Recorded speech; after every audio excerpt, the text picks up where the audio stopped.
All right, fellow babies, welcome back to Pachter Factor. We're glad you could join us on SIFTD.net. If you're watching on YouTube, you're getting it a week late. You're getting Pack Lovin' a week late. So again, we appreciate your viewership, but if you can, please consider joining SIFTD.net, supporting the site so we can produce high-quality content, $50 a year. Thanks for joining us. This week's first question from SIFTD, from Airbus Jones. How does Bethesda's decision to withhold its products from critical opinion before release benefit the consumer? Okay, this one's really simple. Not at all. I think that they made the decision heading into the launch of Dishonored, and in fairness, the last Dishonored got like a 92. So the odds of this one being bad are really low. So it's going to work out fine because you can probably just go buy it if you like Dishonored 1. I liked Dishonored 1 but didn't finish it. This one looks better. This one I'm actually intrigued by. So I think that they're pulling it in front of pulling this no reviews in front of a great game. Now, as you kind of roll through all the Bethesda titles, like, what's their worst game? Doom? But honestly, Elder Scrolls, Fallout, Doom, we don't really need to worry. Dishonored, we don't need to worry about them. They make good games. I think they actually want a little more control. So I think that what Bethesda is really trying to say is we make really rich, feature-rich, deeply immersive, open-world big games, and reviewers don't play them enough to come to an appropriate conclusion. Now, I don't think that that's right. That's what they're doing, but I don't think they're right. I think most of the good reviewers get themselves into the game.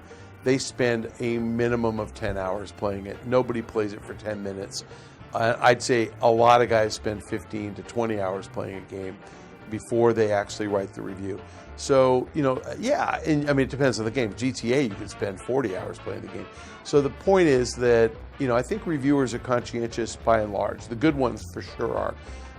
But I think Bethesda just figures, hey, we have a brand, people like our brand, they'll buy our stuff. Answer to your question, consumer doesn't benefit.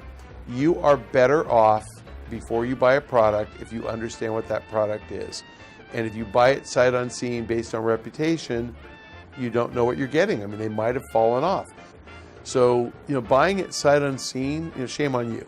So I think what I do, I look at Metacritic as an aggregate first. And if the score aggregate is 90, I'm done. It's good enough for me. If the aggregate is 80, then I go and I start parsing the reviews and I start looking at the guys that I respect. So that's how you should do it. Find a reviewer that you're aligned with, read his reviews, buy the game. Does not benefit you to withhold reviews till after the game's out. The consumer who bought Mafia without reviews gets screwed. But that's your fault. There's a Latin term, caveat emptor, which means buyer beware. If you're going to buy something without looking at review scores, shame on you. Any game can be bad. And the truth is, you bought a 2K game. I recognize that it was Hangar 13, but the last couple of 2K games that came out, that were new IP, Evolve was average, 75, I think. Battleborn, which was below average, 68, 69, something like that. So Mafia came out. I don't know what you expect. What you know is they haven't been good lately. I don't even think it's fair to look at a studio and say that, though, because if you look at DICE, their last two games before Battlefield were Mirror's Edge, which I think got a 71 or 72 or something, and in Star Wars it got a 72. And so suddenly, here's a studio that looks like they've completely lost it, and they make Battlefield and it gets an 88. So, I don't think you can even rely on the studio, the sequel, or anything. You never know until the reviewers get their hands on the game, because even good developers make bad games occasionally. Our next question from Twitter from @TM Absolution. Call of Duty Infinite Warfare saw a 48% drop in launch week sales in the UK when compared to Black Ops 3. Is this an outlier or is the series declining?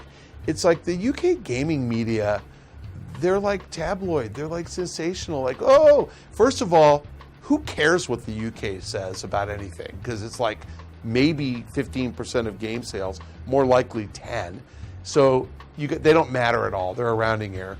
But second, we're talking about Call of Duty Black Ops sales for Friday and Saturday compared to Friday and Saturday last year. Who cares? Why is that relevant? Oh my God, the first 2 days sales were down 48%. They will never go up again. Okay, do you guys know what 2-day sales are for any game? Answer, no. So what do we care? I don't care. But let's get real. If you ask me what the first 2-day sales were for any Call of Duty game ever, I have no freaking clue. There's no way to know unless you work at Activision, and then I couldn't be making this video, and I don't work there. Let's be real. Do you guys kind of remember a little game last year called Star Wars Battlefront? Remember when that came out? Oh, wait. After Call of Duty Black Ops came out. And do you remember this year a little game called Battlefield 1 and another little game called Titanfall 2? When did they come out? Oh, yeah. Before Call of Duty Infinite Warfare. If you have a choice of 3 shooter games when you walk into the store on Friday and Saturday of the launch weekend for Infinite Warfare, or you have a choice of 1, are you more likely to buy the 1 or one of the 3? That's a pretty easy answer. Clearly one of the 3 if there's 3, and you only have 1, only 1. So I'm kind of surprised sales weren't down by 66% just because of that, because there were more choices. But let's go further. How about digital downloads? Because the GfK chart track data captures physical only. So do you think full game digital downloads might be up this year compared to last? Wait, let me layer on top of that. Next gen only for the game. I know PC, but not very many, but PC downloaded as well. Next gen only versus last year all gen. So do you think that dropping off the Xbox 360 and PS3 SKUs, maybe we had a higher percentage of digital downloads? Yeah, I kind of think so. How about the bundle on Infinite Warfare? Any of you UK guys want to play Modern Warfare Remastered? Oh, wait a minute. All of you? Yeah, I get that, because it's the best game in the frickin' franchise history. So if you want to play Modern Warfare Remastered, there's 2 ways to buy it. And I'm using dollars because I don't know the pound prices. But $60 for the game, no Modern Warfare. $80, they throw in Modern Warfare as a digital file. $100, they throw in Modern Warfare and 3 $20 expansion packs. And the last one, that $100 SKU, all digital, not physical. So if you're going to buy the $80 SKU, you're going to buy Modern Warfare. For another $20, you get all the expansion packs. You have to be a moron not to buy that. So do you think the $100 bundle was more popular this year because it had Modern Warfare Remastered thrown in for free than it was last year? Yeah. Maybe by 10 percentage points? Yeah. So this 48% drop, I would say 66% of the 48 is explainable by competition. Another 20% is explainable because of full game digital downloads, and another 20% is explainable by the premium bundle, the $100 bundle being digital only. So actually, I think Activision should be running a victory lap, only down 48% the first 2 days. Who cares? It's an irrelevant statistic. Get over it. Quit looking at UK sales data. The UK doesn't matter. They don't matter. Nobody cares. Our next question comes from SIFTD from Billy Bo, or Billy Bob. Billy Bo Baggins. Hey, Pach. Recently, the Chicago Cubs came back from the dead. They weren't quite dead. To win the World Series for the first time in over a century. Yeah, 1908. What long-defunct video game developer studio would you like to see come back and be successful? Oh, that one's so easy. You know, I actually don't know what the name of the studio is, though. But Warren Spector, who's bringing back System Shock, that is the guy. He is the best. He's a good dude. He makes great games. He's taking an old franchise with a new twist. I would love him to come back from the dead and be successful. Second choice, I don't think they're even trying, though. Pandemic. love those guys. Josh Resnick, love those guys. I would love them to come back. They made some of the best. They made the original Star Wars Battlefront. I love those guys. But again, they'd have to come back from the dead because I don't even think they exist as a studio. Not long defunct, but recently defunct. I'd like Ken Levine to get off of this mobile game kick and go back to making amazing console games. Probably not happening in our lifetimes. I mean, I actually like to see, George Broussard come back. 3D Realms. I would love that. I know. I would love that guy to come back and be successful because they were so fun. They made such fun games. They had a sense of humor. I mean, that was cool. But again, I think it started at the top, but I don't even think he's trying to make a game. I don't know, is he? They are making like indie games. Yeah, too bad. Yeah, I mean, like the throwback fun guys like that, they're fun. The problem is that you lose creative guys all the time. So it's like looking at Infinity Ward and saying, I love Infinity Ward. Well, it was great when Vince Zampella was running it and Jason West was there. Jason's retired. Vince is running Respawn. It's a different studio. It's great, but it's different. It's like looking at BioWare. When Ray Muzica and Greg Zestrick were there, it was great. It's great with Aaron Flynn running it as GM, but it's not the same studio. It's great, and they have great IP, and he's done a phenomenal job, but he's not the same guy. So, I think that you get these studios morphing, and they become really good, but they change. Okay, our next question from SIFTD from P-Man. Do you think game publishers are afraid to give in to the voice actors because that could motivate game developers to unionize? If they did, what would be the impact for developers, publishers, and consumers? That's a good question. I mean, the right answer is they don't give in because they don't perceive enough value to voice acting to pay the kind of wages that the voice actors are looking for. I think that the publishers would gladly give them all the working condition demands, so I forgot what they all were, but limited number of hours per day, limited number of days in a row, that kind of stuff, so these guys don't ruin their voice. And I remember, a lot of voice actors are required to scream in games, so you don't want to have to recut the scream session like 300 times in an hour. You'll lose your vocal cords. So I totally get anything that is safety, health related. I think the publisher was given into in a second. I think it's the wage stuff, and I think you're right, sort of. I don't think that the publishers have any interest in allowing developers to unionize. Allowing is the wrong word. I don't think they have any interest in working with union shops. They have the choice to do so or not. And I think that if they deal with the voice actors as a union and give in, they're opening the floodgates. That's fair. But I think really the more fundamental problem is that they just don't value what the skills a voice actor brings really are.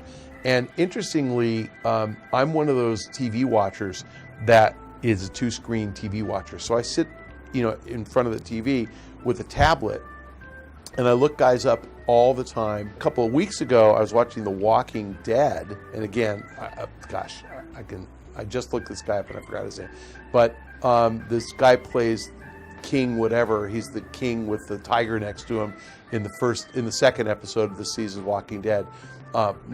Really handsome black dude, and I was certain I knew him. He's got a shaved head in real life. He wears dreadlocks in the show. And I look him up, and he's done like 30 video games. And I realized I've never seen him. I'm for sure. I looked, he had like no credits where I'd seen him. But I recognize his voice. He's done like every video game. They're actors. They're not just like dweebs off the street who go, oh, can I be in your game? And I'll just read, I'll do like this and I'll read the lines. They can act. There are a lot of out-of-work actors. There are a lot of talented out-of-work actors who do commercials. So, the truth is, there are plenty of people who will take a video game gig for a couple $1,000 a day. And a video game voice acting, session, my guess is they work 4 or 5 hours a day. They probably work 10 days. And if you're one of the bit part guys, you probably work even less than that. So if you think about the portion of a game budget where a game costs $80 million, the portion that they spend on video game acting, I would be shocked if it's $500,000. I mean, my guess is it's $200,000. So we're really talking about peanuts here. I think, back to your question, I think the publishers are still trying to make as much profit as they possibly can. They'd rather spend $200,000 than $500,000, and they certainly don't want to spend $1 million. And there's plenty of talented people who will take the job. So unless the actor is Mark Hamill, and he's the guy who you absolutely have to have for that voice because he was the Joker the first 2 Batman games, so he's got to be the Joker in the 3rd one. I get that, but short of that, no. To play like a military guy, play Marcus Phoenix in Gears of War, you just get a guy with a gruff voice who, is tough, and there's a billion of those guys who are really competent actors. So I think the voice actor strike's not going to work. I think there's a lot of actors out of work in Hollywood who will break, cross-union lines. I think the timing of the voice actor strike was incredibly stupid because all the games are coming out now, which means, when do you think we're doing voice acting for next year's games? Oh, summer. Like, you don't need to do it yet. They can write the game, they can do all the cutscenes, they can do all the dialogue with some studio producer guy reading the lines to make sure the lips match, and then they can bring in the voice actors, very, very late in the process. I mean, seriously, almost about when the game goes gold. They can do it 30 days before it goes gold. So this would have been a more timely strike in August, September than it is in October, because people were finishing up games. Now they're all in the can. So I think this is kind of dumb. I think the publishers are going to wait them out. Voice actors are going to cave. Too bad. They should get their safety and health issues taken care of, if nothing else. If they did, what would be the impact for developers, publishers, consumers if they gave in? Well, I think the cost of making a game would go up. The profit to the publishers would go down. The consumer would get a similar experience to what they have now, because you get the very good, very high quality voice acting work that you get now, and the publishers would make less money. So they can't raise the price. They could never say, hey, that $60 game, we're going to charge $60.13 because our voice acting went up. That wouldn't happen. They would just make 13 cents less. That's it for this week's Pachter Factor on SIFTD.net. Hope you're watching on SIFTD and you're a subscriber. It's $50 a year. If you're not a subscriber and you're watching a week late on YouTube, you can become a subscriber for $50, and we'd be happy to have you get the content early. We need subs because we have to keep this content coming, and it's expensive, especially when all your camera equipment gets stolen and you have to buy all new stuff. So appreciate you guys joining us. Look forward to seeing you next week. Thanks again. Bye.